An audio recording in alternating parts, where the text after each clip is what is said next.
박수종의 뉴스 정면 승부. 안녕하십니까, 박수종입니다. 월요일 뉴스 정면 승부 시작하겠습니다. 벌써 7월이네요. 뉴스 정면 승부 오늘 저희가 준비한 순서부터 말씀을 드리겠습니다. 어제 열린 도쿄도의회 선거에서 아베 총리가 이끄는 자민당이 참패를 했습니다. 반면에 고이케 유리코 도쿄도지사가 이끄는 지역정당이 압승을 거뒀죠. 일본 언론들은 앞다투어서 자민당 일당 독주체제가 흔들리고 있다, 이렇게 선거 결과를 평가하고 있습니다. 조금 전까지 저도 이 게이코 도지사에 대한 이야기를 듣다가 방금 허겁지겁 달려왔는데요.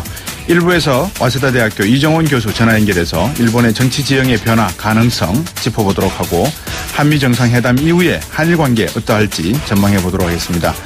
제보 조작 사건 관련해서 국민의당 자체 진상조사 결과 발표가 있었죠. 예상대로 당원인 이유미 씨 혼자 했다는 건데요.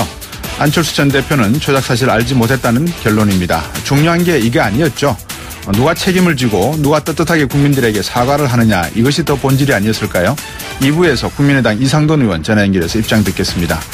3부에서는 한미 정상회담 평가와 함께 과제도 진단해 보겠습니다. 세종연구소 홍현익 수석연구위원 전화 연결해서 알아보고요. 4부는 리빌딩 코리아 시간이죠. 한신대학교 정조 교양대학의 김준혁 교수와 함께 정조시대 왕실 재정 운영 문제를 한번 살펴보겠습니다.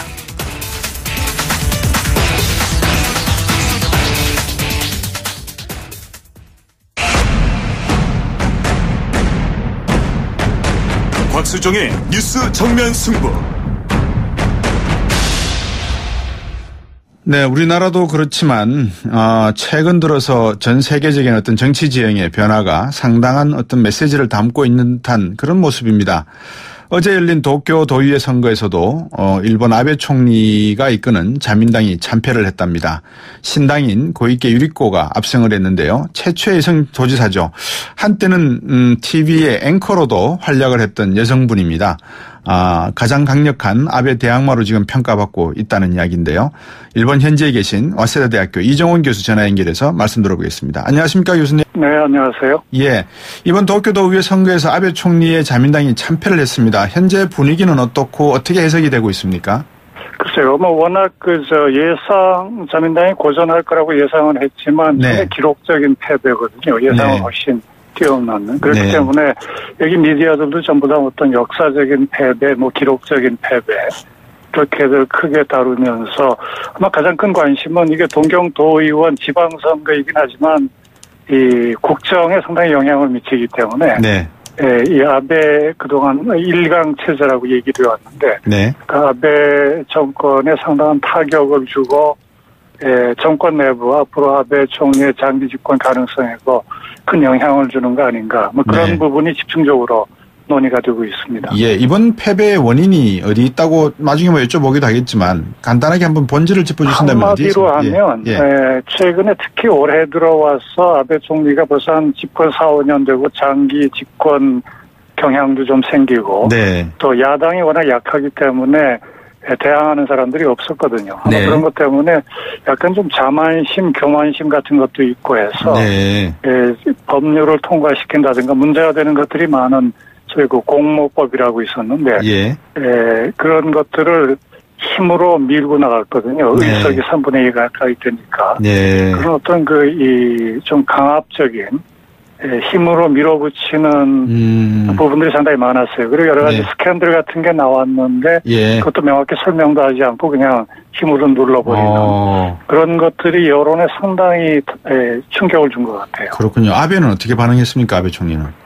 아베 총리는 어제는 별로 말도 없었고 워낙은 있으면 텔레비에 나와서 말을 잘하는 사람 분인데 네, 상당히 침묵을 하면서 올해도 오늘도 계속 심각하게 받아들이고 반성하고 있다 하는 말만 되풀이하면서 몸을 굉장히 낮추고 있죠. 지금 그렇게 할 수밖에 없다고 봅니다. 워낙 충격적인 패배이기 때문에. 네. 한국 청취자분들은 그 충격적이라는 말씀이 쉽게 이해 안 될 수가 있는데 어떻길래 이게 충격적이다라는 단어가 동원이 되나요? 그동안 도의원, 우리말 치면 서울시의회 같은 건데 그게 한 과반수를 자민당이 역사적으로 가지고 있었거든요. 최근에는 네, 공명당하고 합치면서 과반 이상을 획득을 했는데 이번에는 현재 가지고 있는 의석에 한 60석 가까웠던 게 20석 3분의 1 정도로 떨어지고 그리고 제1당 동률 2위 같이, 공명당하고 2위 같이 돼 있거든요. 그러니까 현재 가지고 있는 의석의 한 3분의 1 수준으로 떨어지고, 또 이전에 한 2009년이니까 몇 년 전에 기록적인 패배라고 했을 땐 그래도 38석까지는 가지고 있었는데, 근데 이번에는 그보다 안 되는 23석이라고 이제까지 말하자면 역사적으로 없었던 낮은 의석수니까 이제 충격적이라고 하는 거죠. 일본 국민들이 확실히 그러면 아베 정권의 민심을 돌렸다 이렇게 볼 수 있는 겁니까? 아니면 말씀하셨다시피 경고성입니까? 아직은 확실히 모릅니다. 그러나 이 경향적으로 보면 계속 아베 정권에 대한 불만, 불신 같은 것이 점증하고 있는 건 사실이에요.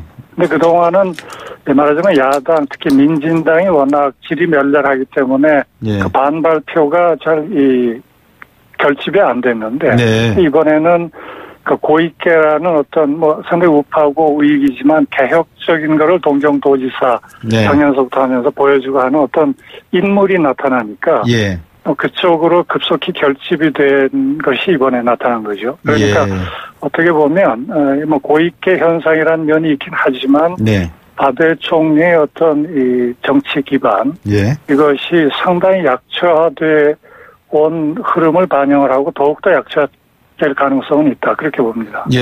제가 조금 전에 오프닝 때 청취자분들께 말씀을 드렸는데 고이케가 과거에 그 앵커 출신 인물인 거 맞죠? 그렇죠. 그러니까 원래 무슨 앵커 출신으로 상당히 지명도를 높인 다음에 벌써 한 8선 의원인가 하니까 그렇죠. 국회의원도 오래 했어요. 그리고 자민당뿐만 아니고 워낙 처음에는 일본 신당이라고 약간 좀 보수 개혁적인 신당에서 출발을 했는데 나름대로 그 정치적인 퍼포먼스 같은 게 상당히 좀 잘하는 사람이라서 역대 수상들이 바뀌는데 역대 수상들이 고이케 씨를 좀 중용을 해서 환경상을 하기도 하고 제1차 아베 정권 때는 이 방위상 여성 처음에 그 국방장관이죠. 그런 것도 해서 말하자면 그 권력적인 그런 경향이 상당히 강하고 그런 걸 잘하는 대중 이미지 조작도 잘하는 그런 정치가죠. 그걸 배경으로 해서 작년에 자민당이 반대함에도 불구하고 자민당 후보하고 대항하는 의미에서 자민당을 거의 나와서 동경도지사에 선출이 된 거죠. 이 고이케 유리코 인물을 잠깐 소개해 주셨는데 고이즈미 키즈라고도 불리고 옛날에 후리야마입니까? 후쿠야마입니까? 총리한테 또 발탁이 돼서 친하게 지냈던 그런 관계도 있다고 제가 들었는데 언뜻 성향? 그러니까 워낙 처음 나올 때는 호소카와 총리 일본 신당에서 국회의원하고 그 다음에는 무슨 오자와 씨한테도 중용되고 자민당 시절에 그러다가 아베 총리하고도 고이즈미 때도 환경상인가 뭘 하고요. 그러니까 아마 역대 수상들이 워낙 좀 화려하기도 하고 대중적 이미지도 높고 하니까 많이 그 스포트라이트를 받게 하는 그런 걸로 했죠. 그러니까 여러 가지 수식어도 화려한데 반드시 무슨 고이즈미 총리하고만 가까운 것도 아니고 오히려 일본 정가로 보면 권력자들이 바뀔 때마다 거기에 붙어가지고 계속 화려한 경력을 쌓아온 약간 좀 기회주의적인 인물이 아닌가 하는 비판도 한편에 있죠. 성향은 어떻습니까? 극우적입니까? 아니면 진보적입니까? 그러니까 아마 최근에 점점 더 거의 아베 정치 이념이나 심조면에서는 아베 총리하고 거의 다를 바가 없이 우익적인 발언들을 많이 했죠. 그게 아마 본인의 성향일 수도 있고 최근 일본 정치 전체가 우경화되니까 오히려 타는 것일 수도 있는데 초기엔 별로 그렇지 않았는데 점점 그런 경향이 강하고 소위 한국에서도 많이 알려져 있는 일본 회의라고 우파 집단이 있는데 거기에도 소속이 돼 있고 또 위안부 문제도 부정하는 발언들을 최근에도 많이 했고 작년 도지사 되면서도 그 이전에 마스조에 지사가 추진했던 그 제2한국학교의 부지 허가가 있거든요.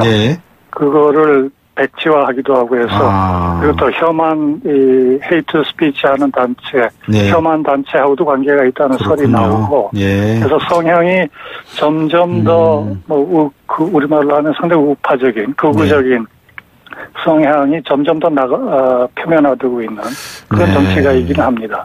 그러면 지금 일본에서 우리나라 한미 정상회담에 대해서 어떻게 지금 해석을 하고 있고 앞으로 이 고이코 이분의 성향에 비춰졌을 때 한일 관계는 어떻게 전개될 가능성이 있다고 보십니까?